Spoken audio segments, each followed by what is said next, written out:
देखिए, आज सुकमा ज़िले के टेकुलगुड़ा में आज ही वहाँ उस क्षेत्र के लोगों की सुख सुविधा के लिए सरकार की बुनियादी सुविधाओं को पहुंचाने के लिए वहाँ पर सुरक्षा कैंप स्थापित हुआ और हमारे जवान सर्चिंग में निकले थे।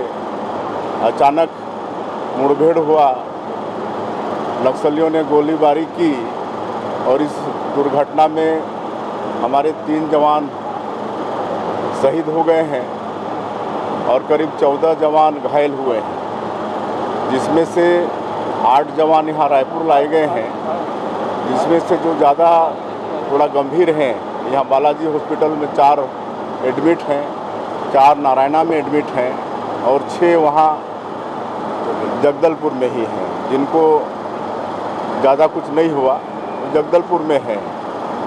तो जब से डबल इंजन की सरकार हुई है, नक्सलियों के साथ लड़ाई मजबूत हुई है और एक कायराना हरकत नक्सली कर रहे हैं।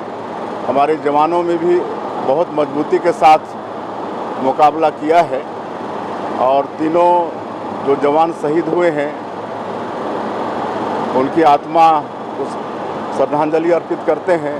उनके शोक संतप्त परिवार को भगवान इस गहन शोक को सहने की शक्ति दे और जितने भी घायल हुए हैं उनके साथ हमारी पूरी सरकार है।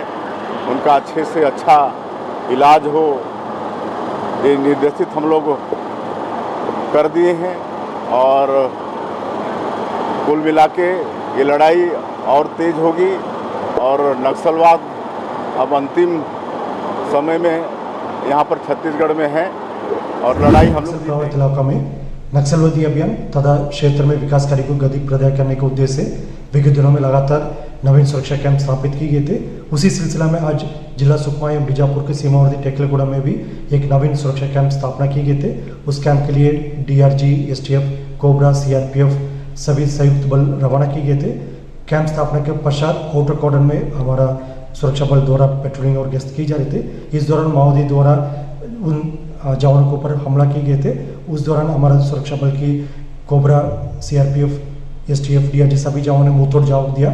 इस दौरान माओवादियों के कम से कम 6 कैडर की मृत्यु होने की जानकारी प्राप्त हो रहे थे, लेकिन दुर्भाग्यवश इस मुठभेड़ में हमारा 3 जवान, जिनमें से 2 कोबरा के जवान और 1 CRPF के जवान का शहादत हो गए थे। अन्य 15 लोग घायल भी हुआ। सभी घायलों के इलाज के लिए जिला बस्तर के जो मेडिकल कॉलेज हॉस्पिटल या रायपुर में भी भर्ती की गए थे। सभी घायलों की स्थिति अभी खतरा से बाहर है, उनका इलाज जारी है। आसपास क्षेत्र में अभी लगातार सर्चिंग अभियान जारी है। 2021 में तब टेकलगुड़ा में अभियान के लिए सुरक्षा बल गए थे। उस दौरान माओवादी द्वारा हमारा भारी क्षति पहुंचाए गए थे। उसमें हमारा 23 जवान का शहादत हुआ। इसके बावजूद आज हम एक मजबूत इरादे से उस इलाके में गए थे। ये कैंप स्थायी रूप से रहेगा और क्षेत्र की जनता की रक्षा के लिए कैंप स्थापित किए गए थे। माओवादी की इस घटना के बावजूद हमारा सभी जवानों का मनोबल मजबूत है और हम स्थायी रूप से उसमें रहेगा और आने वाले समय में और मजबूती से इस लड़ाई को लड़ेगा और माओवादियों का जो खासतौर पर PLG पटना बल उनको मुंह तोड़ जवाब देकर इलाके में उनका दबदबा का खत्म करने के लिए हमारा लगातार प्रयास रहेगा।